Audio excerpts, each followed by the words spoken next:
Thank you for your time today, Dr. Jabala. Let's get straight into the virus. So, how much do we know about this COVID-19 virus? We know that it's the same member of a larger family of these viruses known as coronaviruses. They actually exist everywhere.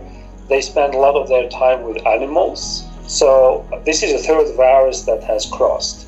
So we have SARS-1, MERS, and now SARS-2. We are beginning a completely uncharted journey with this virus. We don't understand a lot because the behavior is completely different.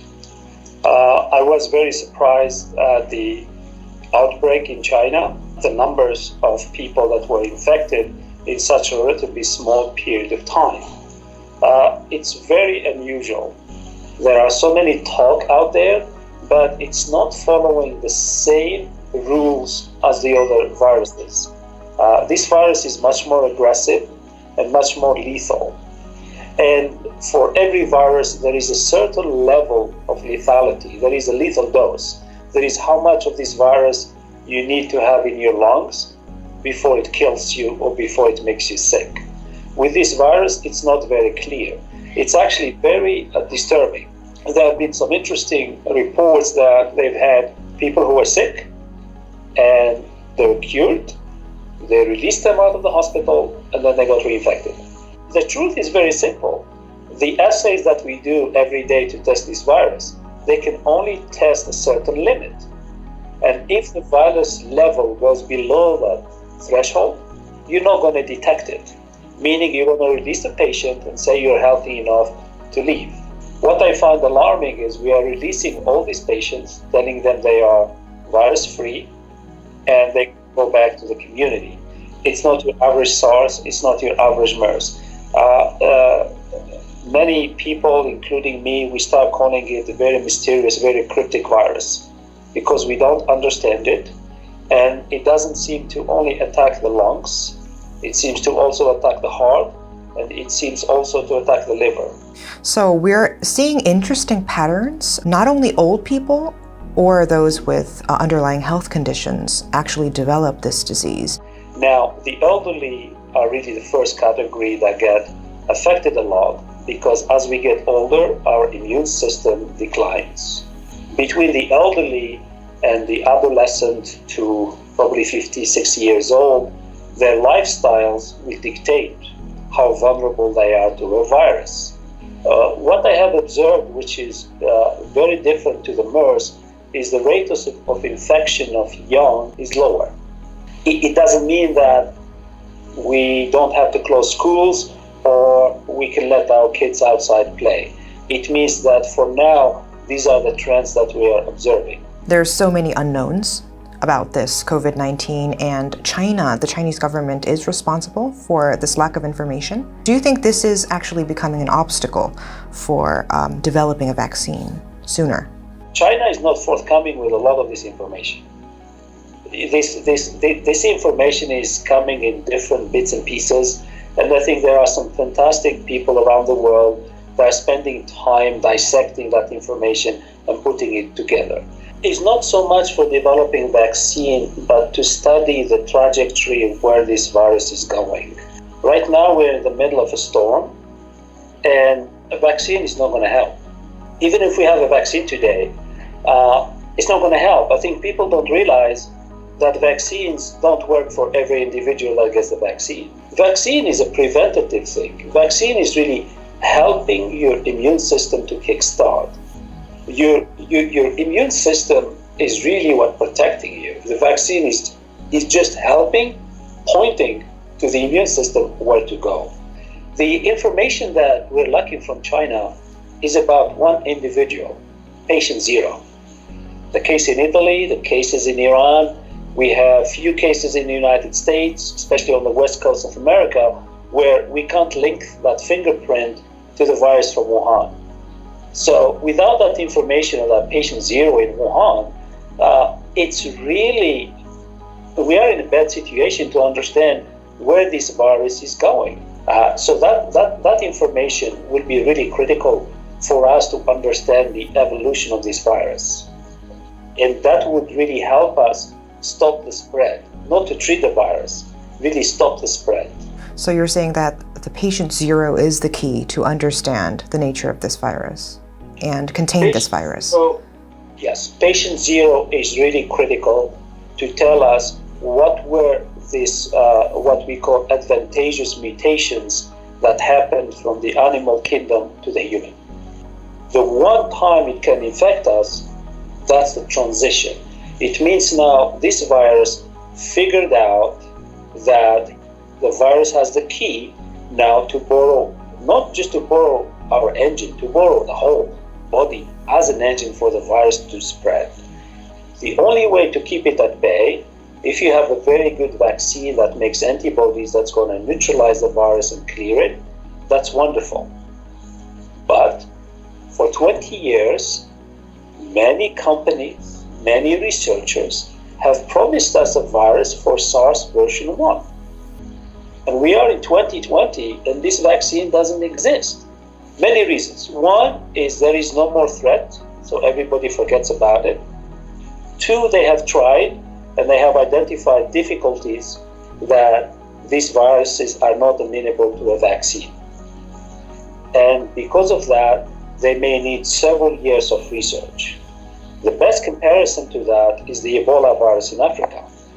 The only reason we got a vaccine for Ebola is because Ebola decided to leave the continent of Africa and start infecting people in Europe and in America. So those people start getting worried about an Ebola spread on their own soil. And that was the push for government funding to get those vaccines done. Companies will not make vaccines if there is no one to buy it. They only make it when the government is under crisis. So the government can write the check and sign the check and hand over the money. But those governments have not seen a vaccine yet for SARS. And there hasn't been a push for it. Now, perhaps, they will try something, but I am not holding my breath. We are seeing a rapid spread of this virus, and the WHO declared that the spread of this virus is a pandemic. Why is this virus traveling so quickly around the world? So this virus is traveling with new friends called bacteria. These bacteria love to live in confined environment like an airplane. They live on the hard surfaces, they live on the soft surfaces. We, as an unaware patients, we're going to sit on that seat on the plane, we're going to touch everything, we're going to read the magazine that 200 people read it before, and each time somebody touches the magazine, we leave some bacteria in there. And as soon as those people land in Italy, as an example, and get out of the airport, now they're going to spread this thing everywhere. But as soon as you get into a patient who are in the higher category of age and have underlying diseases, you start the factory. But the virus that woke up in Italy is much more aggressive. And the one who left the plane from China, mutations. So when it woke up, it mutated again, and now it's much more aggressive that what's going on in Italy today, we can plot it on an exponential curve. It's scary. Korea, the only equivalent is the church. I think the Korean government and the Korean people should be grateful for this church, because this church provided us the first data of this very, very directional spread. And I think what that church did is really forced the moon government, they forced their hands to go out now and throw away all the definitions of who to test for and what to look for, and say, we're going to look for everybody. Foreign media has been reporting that you can go out without a mask. It's actually not recommended to wear a mask. What do you think about this? The mask really provides two things. The psychology of wearing a mask, so you are less likely to touch your nose and your mouth and your eyes, and also not for you to give it to other people, it's what other people give you. And because people will give you things that you're not aware of, those things can land on your clothes, on your bag, on your cell phone, but you're wearing a mask. Even if you touch those things, the rate of infection is very low. So the risks by having a mask is very low. I was actually alarmed that everyone has a different story.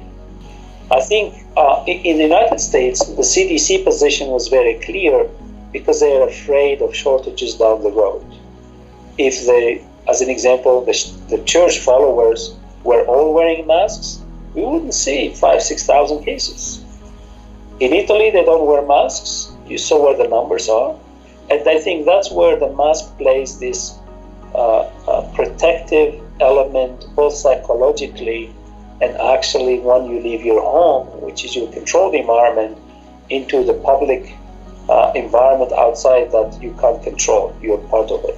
To curb the COVID-19 outbreak, the CDC suggested some non-pharmaceutical interventions like taking care of personal hygiene that people and communities should be doing to slow the spread of the virus. So what do you think at this point we should do to prevent the spread of this virus? I think now we understand how the virus is moving, and the containment is at 90%. So an average Korean is at 10% risk of getting infected. I think at the 10% risk of getting infected, a lot of Koreans will become complacent. I think the Korean CDC is absolutely correct. The way this virus behaved in the church, it's really behaving almost like a bacteria. It's like a non-hospital acquired bacterial infections, and the only remedy for that is hygiene. I think in the next month or 2 months, the weather will change in Korea. It means the Koreans are very outdoor people. They love hiking. They love doing all sorts of sports. And I think that's where we're going to see more of this natural interaction of people that will be very hard to control because they're not crowds. So keeping on the message by the Moon administration for hygiene, Korea is very good at disinfection.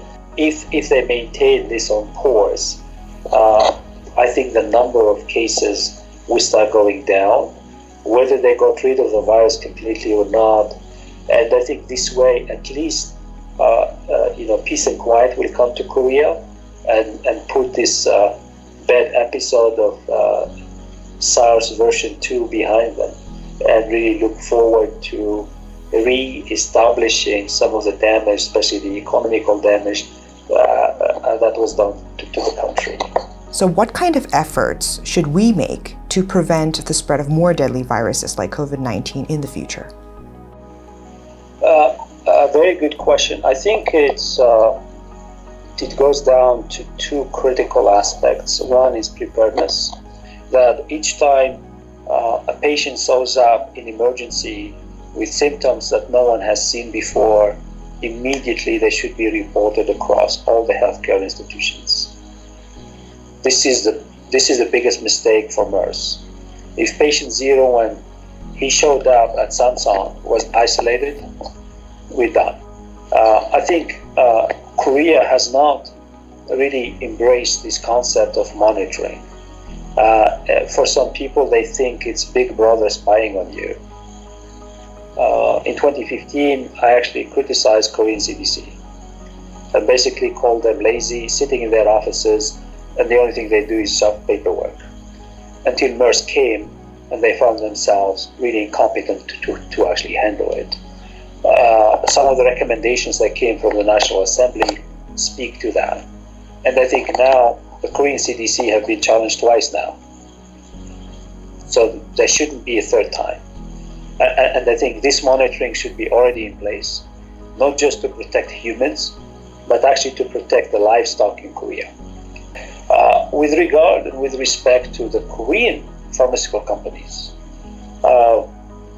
when I came to Korea, I was actually amazed at the infrastructure that these companies have, but I was disappointed at how many times the Korean government bailed them out using taxpayers' money.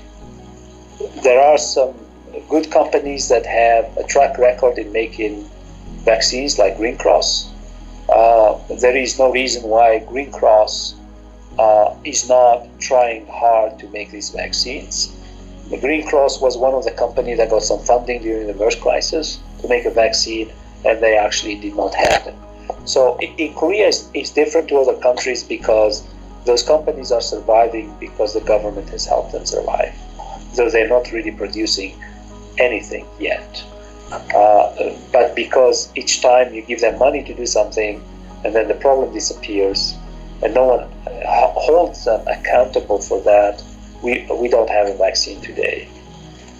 So I think monitoring as part of preparedness is very, very critical. I think that would really help the emergency protocols to be activated. It means we start monitoring the borders, and if we know that this threat is coming from a specific country, we shut the border. I think that would make Korea much, much safer.